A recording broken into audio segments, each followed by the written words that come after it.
की या फिर जुड़ी हुई हो मनोरंजन जगत से, बिना किसी रीजन देखते रहिए समाचार विजन।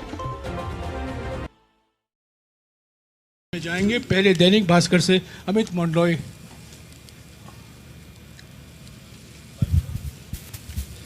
नमस्ते राहुल जी, इत्तेफाक है कि आज 28 नवंबर है। 28 नवंबर 2018 को मध्य प्रदेश के चुनाव हुए थे। 56 सीटें बढ़ी थी, 4.6% वोट परसेंट बढ़ा था। उसके बाद सरकार नहीं संभाल पाए थे। आज 28 नवंबर है, एक मोमेंट दिख रहा है, एक मोमेंटम दिख रहा है भारत जोड़ो यात्रा से। इसको बरकरार रखना कैसे संभव हो पाए? भैया, मैं न्यूमरोलॉजी में तो बिलीव नहीं करता हूं, तो नंबर्स पे इन चीज़ों को मैं बेस नहीं करता हूं। बट मैं आपको यह कह सकता हूं कि कन्याकुमारी से मध्य प्रदेश तक जनता का प्यार, भरोसा, जनता की शक्ति इस यात्रा को मिली है। जब यात्रा शुरू हुई थी तो मीडिया ने कहा था केरला में तो यात्रा सक्सेसफुल रहेगी, मगर कर्नाटक में प्रॉब्लम आएगी। फिर हम कर्नाटक गए, मीडिया ने कहा साउथ इंडिया में तो यात्रा अच्छी चलेगी, मगर साउथ के निकलने में प्रॉब्लम होगी। फिर तेलंगाना, आंध्रा में वही हुआ, वही जो कर्नाटक में हुआ। फिर हम महाराष्ट्र में आए तो फिर मीडिया ने कहा हिंदी बेल्ट में प्रॉब्लम होगी, महाराष्ट्र में हाँ यात्रा बहुत बड़ी हुई, बहुत बढ़िया हुई। अब मध्य प्रदेश में आए, अब मीडिया कह रही है मध्य प्रदेश में बहुत अच्छा रिस्पांस मिला, मगर राजस्थान में प्रॉब्लम होगी। तो देखते जाइए, क्योंकि ये जो यात्रा है ये कांग्रेस पार्टी से अब आगे निकल गई है। ये यात्रा हिंदुस्तान की जो समस्या है, हिंदुस्तान के दिल में, हिंदुस्तान की आत्मा में जो आवाज है, अब ये यात्रा उसको उठा रही है। तो ये कहां पहुंचेगी, कहां नहीं पहुंचेगी, अब कोई नहीं बोल सकता है। धन्यवाद। नई दुनिया से कपिश दुबे, माइक दीजिएगा जल्दी अमरीश। अच्छा, इसमें दूसरी चीज बड़ी इंटरेस्टिंग है, मैं कह रहा हूं और मैं दोहराता जाता हूं कि इस यात्रा में किसी को थकान नहीं हो रही है, किसी को नहीं हो रही है। जो भी चल रहा है, नहीं अजीब सी, आपको अजीब नहीं लगता? तो अजीब सी बात है, इस यात्रा में जो भी चल रहा है, चाहे वो 10 किलोमीटर चल रहा है, 25 किलोमीटर चल रहा है, जो भी जितना भी चल रहा है, थकान किसी को नहीं हो रही है। आज एक लड़की आई मेरे पास और मुझे उसने कहा कि मैं जैसे ही मैंने यात्रा शुरू की, पहले 15 मिनट मैंने सोचा मैं कैसे चल पाऊंगी, और 15-20 मिनट बाद जो भी मेरे माइंड में थकान थी, जो भी डर था, वो निकल गया। तो ये बड़ी इंटरेस्टिंग बात है। नई दुनिया से कपिश दुबे। राहुल जी नमस्कार। इसी महीने सुप्रीम कोर्ट का एक फैसला आया है ईडब्ल्यूएस आरक्षण को लेके। सुप्रीम कोर्ट का एक फैसला है ईडब्ल्यूएस आरक्षण को लेके, जिसमें जो गरीब सवर्ण हैं जिन्हें ईडब्ल्यूएस के तहत आरक्षण दिया जाता है, उसको आगे बढ़ाने पर सहमति दी गई थी। लेकिन कांग्रेस के ही एक नेता हैं जिन्होंने इसके अगेंस्ट में पुनर्विचार याचिका दायर की है। तो आप इस यात्रा में सभी वर्गों को जोड़ने और सभी को समान अधिकार देने की बात कर रहे हैं, तो इस फैसले को लेके आपके क्या विचार हैं? देखिए, मैं इस यात्रा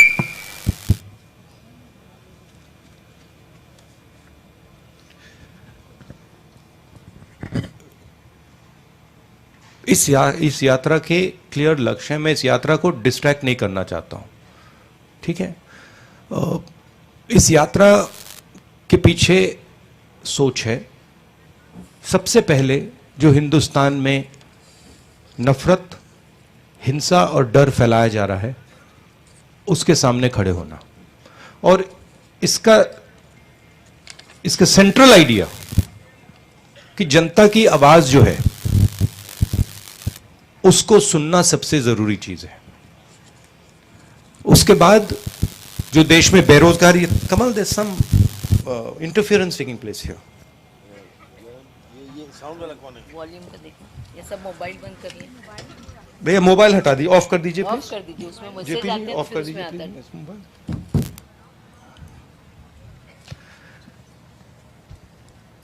और ये यात्रा बेरोजगारी के खिलाफ और जो महंगाई बढ़ रही है उसके खिलाफ।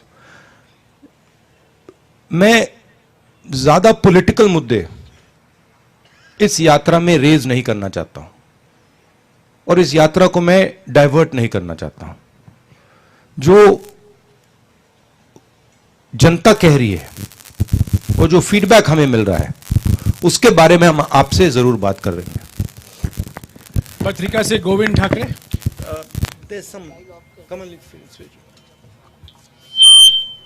नमस्ते राहुल जी। मेरा सवाल आपकी यात्रा से ही जुड़ा हुआ है। भैया फोन ऑफ कर दीजिए प्लीज, आपका भी वही कर रहा है।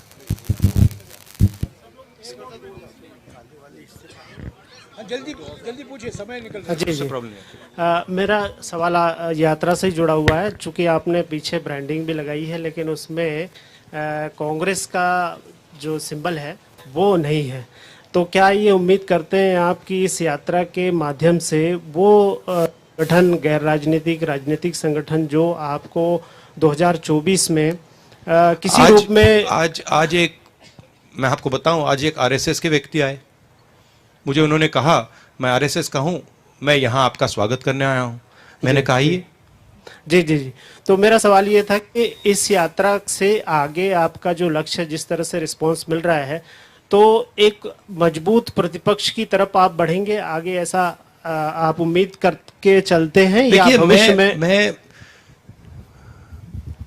मेरे साइड से ये मेरी जिम्मेदारी है और एक तरह से मेरी तपस्या है, ठीक है। जो तपस्या करता है वो इसलिए तपस्या नहीं, किसी कारण तपस्या नहीं करता है कि मैं वो चाहता हूं या वो चाहता हूं या वो चाहता हूं। मुझे कोई इंटरेस्ट नहीं है। मुझे लगा कि इस देश में जो नफरत और हिंसा फैलाई जा रही है वो इस देश के लिए खतरनाक है,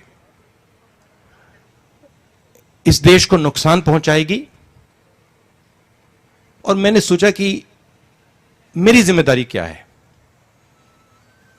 और मेरे दिमाग में आया कि मेरी जिम्मेदारी है कि मैं इस नफरत के खिलाफ, हिंसा के खिलाफ, डर के खिलाफ कुछ करूं।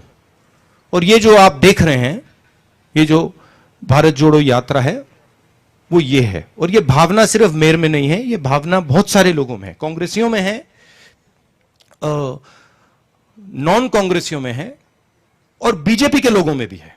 बहुत सारे बीजेपी के लोग भी सोचते हैं कि जो देश में हो रहा है वो सही नहीं है। मीडिया के साथ जो हो रहा है, इंस्टीट्यूशंस के साथ जो हो रहा है, और जनता के साथ, गरीबों के साथ, किसानों के साथ, मजदूरों के साथ जो हो रहा है, जो कॉन्सेंट्रेशन ऑफ वेल्थ हो रहा है, भयंकर कॉन्सेंट्रेशन ऑफ वेल्थ हो रहा है, इसके खिलाफ बहुत सारे लोग हैं। मगर कुछ सोच कर नहीं किया मैंने कि इससे यह फायदा मिलेगा या यह फायदा मिलेगा। इससे मुझे कुछ ना मिले तब भी यह मेरी जिम्मेदारी है और इसको मैं करूंगा, पूरा करूंगा। धन्यवाद। दैनिक दोपहर से नवनीत शुक्ला, जल्दी दीजिएगा प्लीज। धन्यवाद।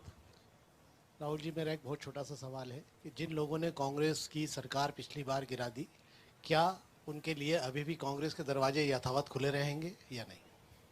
ये सवाल आपको कांग्रेस प्रेसिडेंट और जो कांग्रेस की मध्य प्रदेश की लीडरशिप है उनसे पूछना चाहिए। मेरा ओपिनियन है, अगर वो लोग खरीदे गए हैं, पैसे से खरीदे गए हैं, तो उन पे कैसे कहा जाए, उन पर भरोसा नहीं करना चाहिए। टाइम्स ऑफ इंडिया से सागर चौक से। हेलो सर, योर मगर ये छोटा क्यों था? ये सवाल छोटा कैसे था? मैं सोच रहा था ये छोटा कैसे है। हाँ, मतलब इसको आप और लंबा और लंबे तरीके से पूछ सकते थे। नहीं, आई अप्रिशिएट योर सेंसिटिविटी। आपकी जो सेंसिटिविटी है उसको अप्रिशिएट करता हूं मैं। नहीं, एक मिनट, एक सवाल का कोई सप्लीमेंट्री नहीं होगा प्लीज। हाँ जी, सागर चौक से please. Sir, purposes and aims of your yatra have been well conveyed because you have already told it multiple Sagar, 1 times. Second please. कोई वीडियो नहीं लेगा प्लीज, कोई फोटो नहीं लेगा, कोई रिकॉर्डिंग नहीं होगा प्लीज। आप अपना मोबाइल बंद कर दीजिएगा प्लीज। हाँ सागर। But as you have already completed something around 2,500 kilometers of yatra and through 7 states, and apart from the after this, what organizational changes you want to be made in your organization? Because second week of the December is very important. Your yatra is gonna enter Rajasthan, and result of Himachal Pradesh, Gujarat will be delivered on 8th of December. So what organizational changes you want to be made in organization? I don't think we've done 2,500 kilometers yet. I think we've done 2,000. Is that correct? I think we've done 2,000. And the spirit of the yatra is to make the country focus on the attempt to change its nature. This country has never been a fearful country. In its worst time, India has had much worse times than now. During the British, we had a much worse time. In its worst time, India was never a scared country. It was a brave country. And the people of India have a particular culture. And this culture is known all across the world. It is a culture of compassion, of respect, of affection. And this is our biggest strength. Nobody thinks that anger, hatred, arrogance are strengths of India. Nobody. You can go and ask anybody. You can ask किसी गांव वाले से पूछ लीजिए, अरबपति से पूछ लीजिए, अमेरिका के राष्ट्रपति से पूछ लीजिए, उनसे पूछिए भैया बताइए हिंदुस्तान की स्ट्रेंथ क्या है? करुणा, भाईचारा, म्यूचुअल रिस्पेक्ट। तो यात्रा का यह लक्ष्य है। आप इस बात को बिलीव नहीं करते हो, मगर ये इस यात्रा का लक्ष्य पॉलिटिकल नहीं है। इस यात्रा का लक्ष्य देश को याद दिलाना, इस देश की नेचर क्या है, इस देश की संस्कृति क्या है, इस देश का इतिहास क्या है, इस देश का डीएनए क्या है, यह है इस यात्रा का लक्ष्य। अब उसमें पॉलिटिकल रिपरकशंस हों तो होंगे, मगर जिस स्थिति पे आज हिंदुस्तान है, अगर हम इस रास्ते पे चलते गए तो देश को बहुत भयंकर नुकसान होने वाला है, इंटरनेशनल लेवल से और इंटरनली। इसलिए हमने ये यात्रा की है।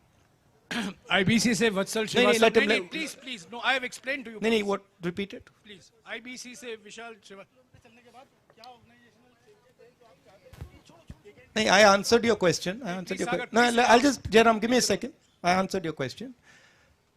My answer to your question was, this yatra is aimed at sending a particular message across to the country. I am not thinking about anything other than completing this yatra and listening to the people of India while I'm walking this yatra. That's all I'm doing. Nothing else. I'm not thinking about Congress. I'm not thinking about organization. I'm not thinking about election. I'm not thinking about anything. This is, in my mind, this is tapasya. I'm not going to think about anything. This is my tapasya, in my mind, to stand up for the idea of India that is being attacked and destroyed. IBC से वत्सल श्रीवास्तव। राहुल जी नमस्कार। 2018 में आपकी सरकार बनी, यहाँ पे 15 महीने के बाद वो सरकार चली गई, परिस्थितियां बदली सर इस स्टेट की पॉलिटिकल पूरी तरीके से। और जब आप हिंदी हार्टलैंड में आ रहे थे तो क्या आपको उम्मीद थी कि इतना समर्थन या इतना उत्साह जो लोगों में मिला है आपको वैसा मिल पाएगा यहाँ पे? मैं केरला से निकला तो मेरी माइंड में था कि भाई केरला को अब कोई नहीं हरा सकता। मतलब ये जो रिस्पांस मिला है केरला के बाद तो मिल ही नहीं सकता। महाराष्ट्र ने उनको गिरा दिया। और मैं सच बोलूं तो मुझे लग रहा है जो कल इंदौर में हुआ वो मैंने महाराष्ट्र में नहीं देखा। तो मुझे लग रहा है कि जो पब्लिक रिस्पांस मध्य प्रदेश में है वो बाकी स्टेटों से आगे है, ये मेरी फीलिंग है। और मध्य प्रदेश के लोगों के दिमाग में, माइंड में ये यात्रा बहुत गहरी घुस गई है। डिजियाना, एक मिनट, नहीं प्लीज, मैंने आपको बार बार समझाया, नो सप्लीमेंट्री। डिजियाना से अरविंद तिवारी, जल्दी बोलिए। नहीं प्लीज बैठिए प्लीज। राहुल जी मैं आपसे गुजारिश करूंगा प्लीज सप्लीमेंट्री मत लीजिएगा। ओके। अरविंद तिवारी।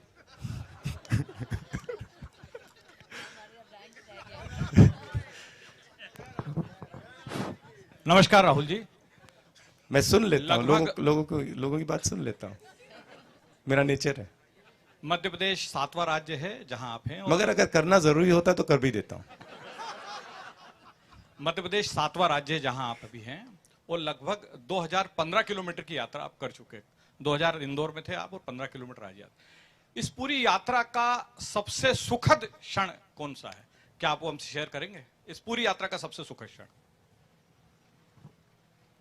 बहुत सारे क्षण हैं।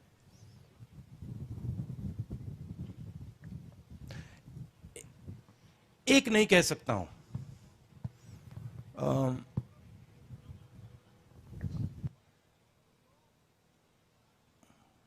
ऐसी यात्रा पे कोई निकलता है, मैंने ये पहले कभी नहीं की थी।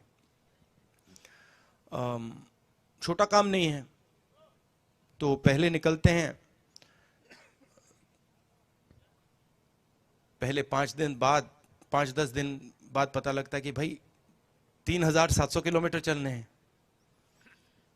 बीच में मेरे घुटने में दर्द होना शुरू हो गया। मेरी पुरानी इंजरी थी, पहले ठीक हो गई थी, वो थोड़ी डिस्टर्ब हो गई, तो काफी मुझ में डिस्कम्फर्ट था, डर था कि भाई ये चल पाऊंगा या नहीं। और फिर आस्ते आस्ते उस डर का सामना किया कि भाई चलना पड़ेगा, सवाल ही नहीं उठता। तो वैसे क्षण अच्छे होते हैं कि आपको कोई चीज डिस्टर्ब कर रही है और आपने उसको आप अडेप्ट कर गए, तो अच्छा लगता है। एक बार मैं ये नहीं कहूंगा कि ये सबसे अच्छा क्षण था, क्योंकि बहुत सारे थे, मगर जब आपने सवाल पूछा वो ये क्षण याद आया कि मेरे पैर में काफी दर्द, घुटने में काफी दर्द हो रहा था, मैं चल रहा था और बहुत सारे लोग मेरे से बात कर रहे थे। धक्का लगता है, ऐसे धक्का लगता है, तो जब धक्का लगता है तो चोट लगती है। तो मैं कहता रहता हूं थोड़ा आप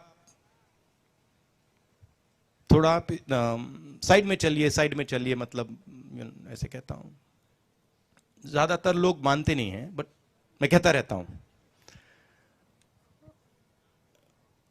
तो फिर एक छोटी सी लड़की आई, मुझे याद नहीं कहां था, कर्नाटक में था या केरल में था। एक छोटी सी लड़की आई और मुझे काफी दर्द हो रहा था उस टाइम।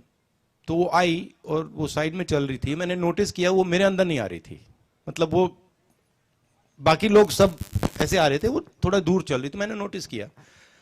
फिर उसने चिट्ठी निकाली और उसने कहा देखो ये आप पढ़ लीजिए। तो जैसे मैंने पढ़ना शुरू किया, उसने कहा नहीं आप अभी मत पढ़िए, अभी आप चल रहे हैं, ये आप बाद में पढ़ना। तो फिर मैं चल रहा था, वो चली गई। फिर मैंने वो चिट्ठी थोड़ी देर बाद मैंने सोचा देखो मैं देख ही लेता हूं क्या है उसमें। क्योंकि जिस भावना से उसने मुझे बोला, छोटी सी लड़की थी, शायद 6 साल की 7 साल की लड़की, जिस भावना से उसने मुझे बोला, मुझे अच्छा लगा कि ये इसमें कुछ है। तो फिर मैंने खोला, तो फिर उसमें लिखा था कि देखिए, आप ये मत सोचो कि आप अकेले चल रहे हो, मैं आपके साथ चल रही हूं। मैं चल नहीं पा रही हूं क्योंकि मेरे माता पिता मुझे चलने नहीं दे रहे हैं, मगर मैं आपके साथ चल रही हूं। तो वो मुझे बहुत अच्छा लगा। उदाहरण है, और ये छोटा सा उदाहरण है, ऐसे मैं आपको मतलब हजारों उदाहरण दे सकता हूं। ये पहले आया माइंड में।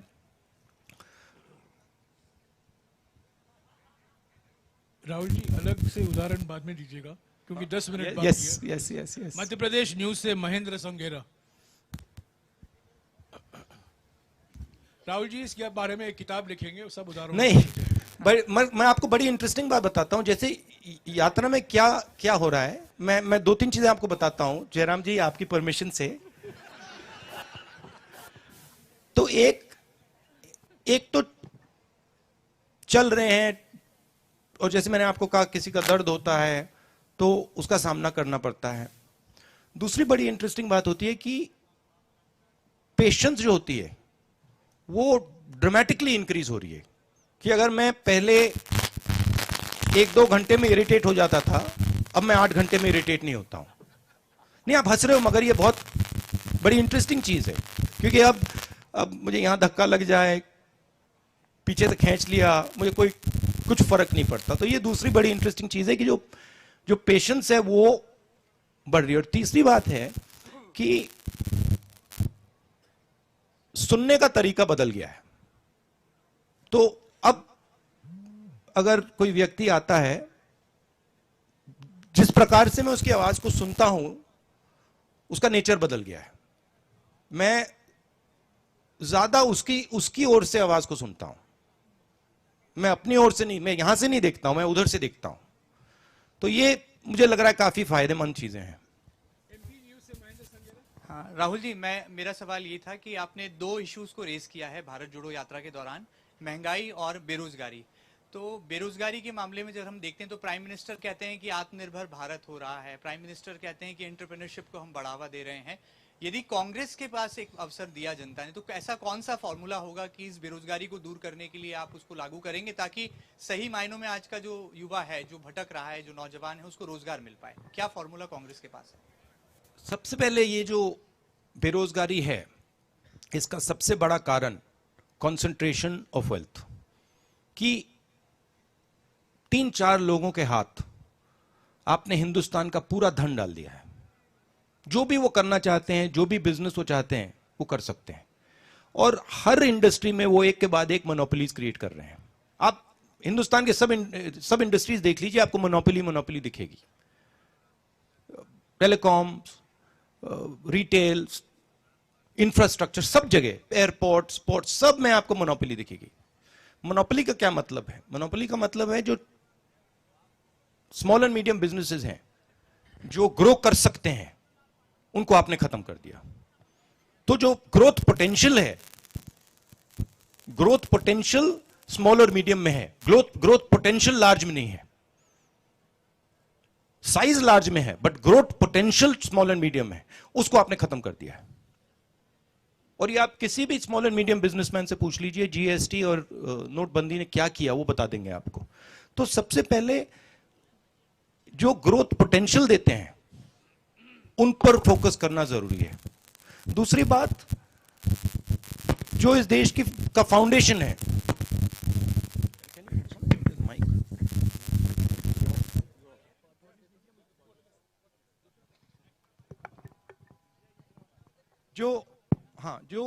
जो इस देश की नींव है, जो किसान हैं, उनको बिल्कुल छोड़ दिया है।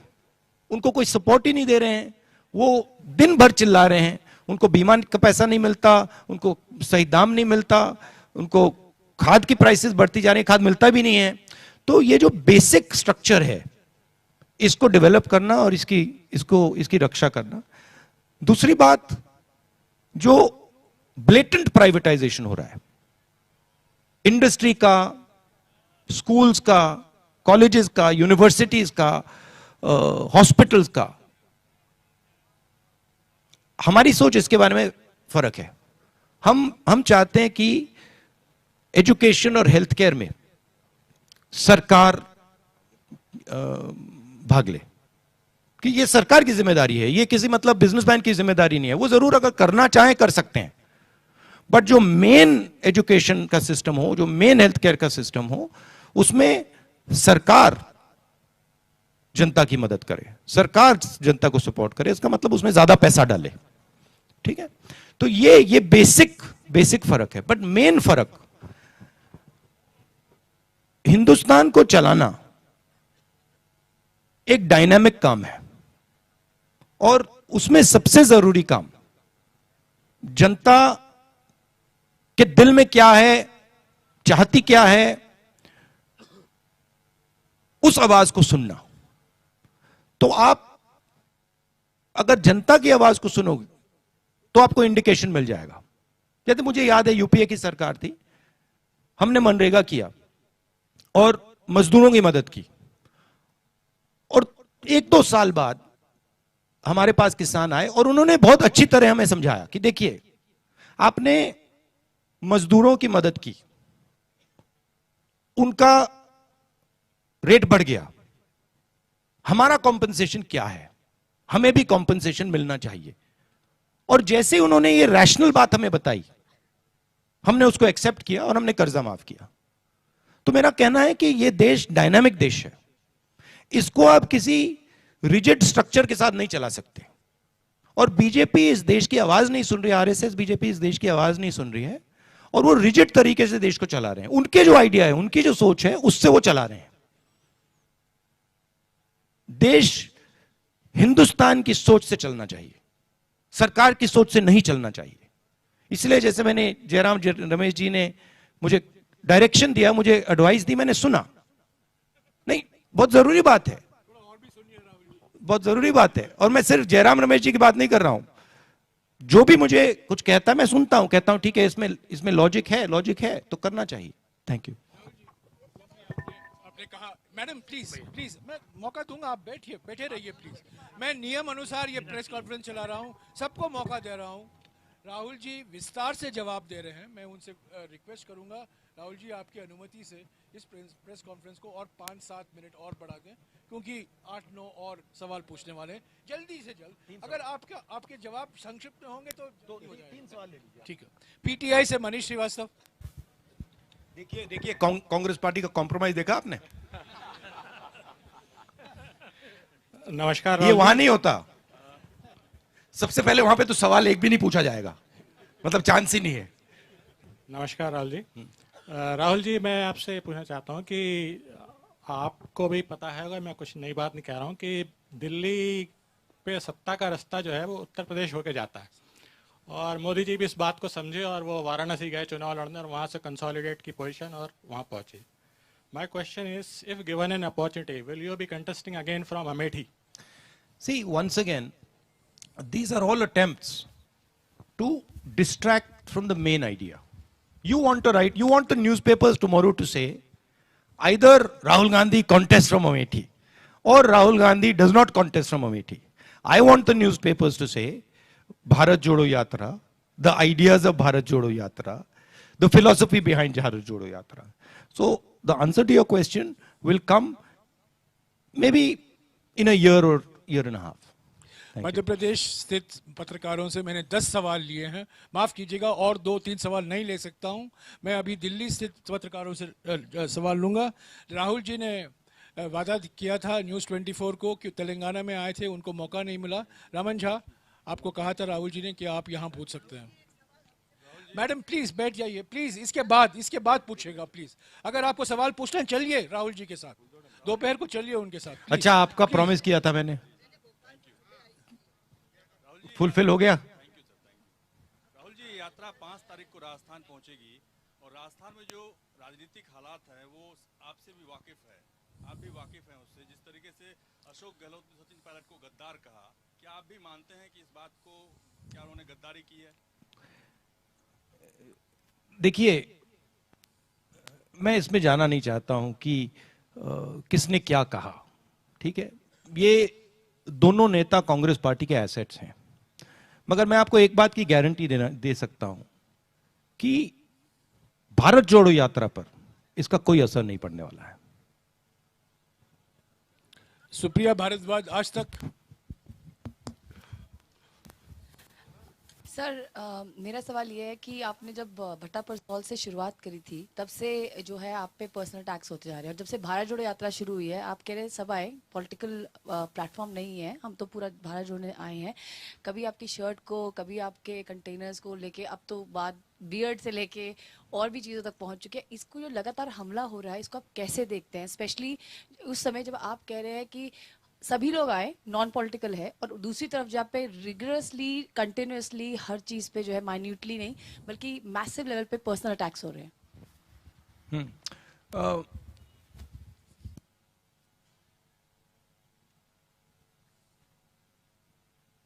बीजेपी की प्रॉब्लम क्या है मैं आपको बता देता हूं।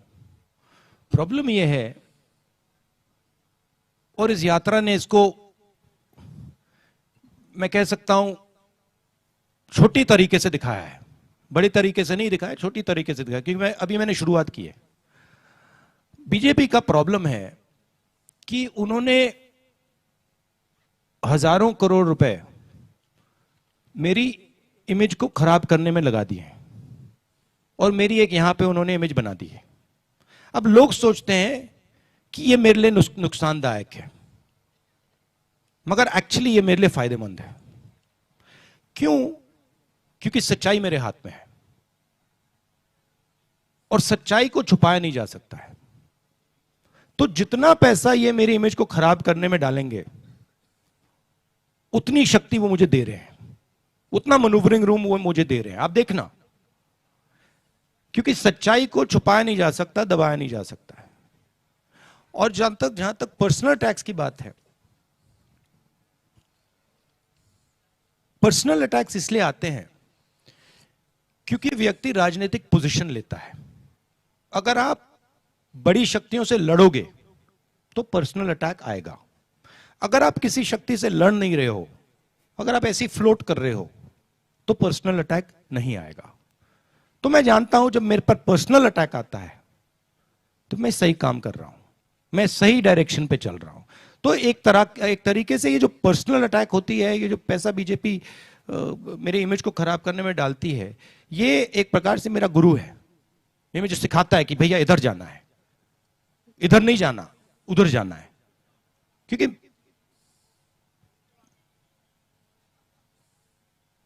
लड़ाई क्या है?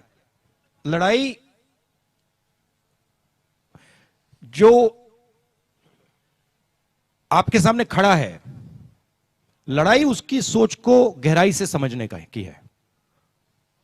ठीक है? और मैं आस्ते आस्ते आस्ते आस्ते आस्ते आस्ते आरएसएस और बीजेपी की सोच को बहुत गहराई से समझने लगा हूं। तो लड़ाई में मैं आगे बढ़ रहा हूं, और अगर आगे बढ़ रहा हूं तो सब कुछ ठीक है। Mohit Dubey, news nation. Hello Rahul ji, Mohit Dubey news nation से हूं। लगातार आप कह रहे हैं कि भारत जोड़ो यात्रा के माध्यम से हम नफरत खत्म करेंगे, संविधान बचाओ की बात कर रहे हैं, लेकिन वही भारतीय जनता पार्टी लगातार कॉमनवेल्थ कोड की बात कर रही है।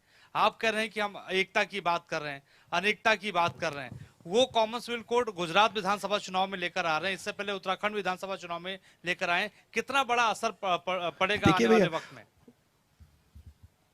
उनको जो करना है उनको करना है, हमें जो करना है हमें करना है। हमारा डायरेक्शन क्लियर है, उनका डायरेक्शन क्लियर है। हम जानते हैं हमें क्या करना है, किन किन लोगों की मदद करनी है, किन की रक्षा करनी है, हम जानते हैं। ठीक है? और हम अपना काम कर रहे हैं। सिद्धार्थ शर्मा, ANI। सर, आप तमिलनाडु से शुरुआत करी और आप मध्य प्रदेश तक आ गए, लगभग काफी लंबा यात्रा का आपने तय कर ली है। सेंस क्या लगी है आपको इस यात्रा से? राहुल गांधी ने क्या जो है सोच आपको मिली है लोगों की? क्योंकि जब से आपने भाई साहब, राहुल गांधी को मैंने बहुत सालों पहले छोड़ दिया है। सर, मेरा सवाल यह है कि इस मास कनेक्ट प्रोग्राम, राहुल गांधी आपके दिमाग में है, मेरे दिमाग में है ही नहीं। बात समझो सर। Try and understand. आप अपने देश की, ये देखो ताली बज रही है, समझ गए आप? समझ गए? एक बंदा समझ गया। सर आपकी देश की फिलॉसफी यही है, इसको समझो आप, फायदा होगा। सर सवाल यही है नहीं, कि जो आपका सिद्धार्थ, मास आपका कनेक्ट जवाब प्रोग्राम, मिल गया, आपका जवाब मिल गया। सवाल तो पूछ ही नहीं पाया था। नहीं, अच्छा, सवाल हो पूछिए। गया। सर सोहेल हमीद, ये जो मास कनेक्ट प्रोग्राम है, ये आपको बहुत पहले नहीं शुरू कर देना चाहिए था? चीजें समय से ही होती हैं, जब टाइम आता है तो बात बनती है, उससे पहले नहीं होता। मैंने सोचा था, सबसे पहले मैंने यह यात्रा, जब मैं एग्जैक्टली याद नहीं, बट 25-26 साल का था, फिर मैंने इसकी, जयराम जी को भी नहीं मालूम, मगर इसकी मैंने डिटेल्ड प्लानिंग 1 साल पहले की थी, और फिर कोरोना के कारण, किसी और कारण नहीं हुआ। इस यात्रा के लिए सबसे अच्छा समय अभी है। आखिरी सवाल, सोहेल हमीद, दैनिक हिंदुस्तान। यादव राहुल जी, मेरा आपसे सवाल ये है कि आज जैसा उन्होंने सवाल पूछा कि राहुल गांधी कितने बदले हैं, तो मैं यही सवाल पूछना आपसे चाह रहा था कि सार्वजनिक जीवन में क्या बदलाव आएगा आपके इस यात्रा के बाद? नहीं, देखिए, हर जीव बस बदलता ही रहता है। सिर्फ आरएसएस के लोग सोचते हैं कि जीव बदलता नहीं है, मगर अगर आप देखें तो हर जीव सीखता है, बदलता है, समझता है, नहीं समझता है, तो ये तो कांस्टेंट प्रोसेस है, इसको इम्परमानेंस कहते हैं। राहुल जी, 40 मिनट में आपने 17 सवाल लिए हैं। कुछ लोग 17 सालों में एक सवाल भी अभी कोई न्यूमरोलॉजिस्ट कहेगा नहीं 17 अनलकी है, 18 करो। अभी सवाल का वक्त हो चुका है, प्लीज। अभी सवाल जवाब का वक्त हो चुका है। राहुल जी को पद यात्रा शुरू करना है दोपहर को। अभी यहाँ आपके साथ एक फोटो लेंगे। राहुल जी, आप यहाँ आ जाइए, फोटो लीजिए।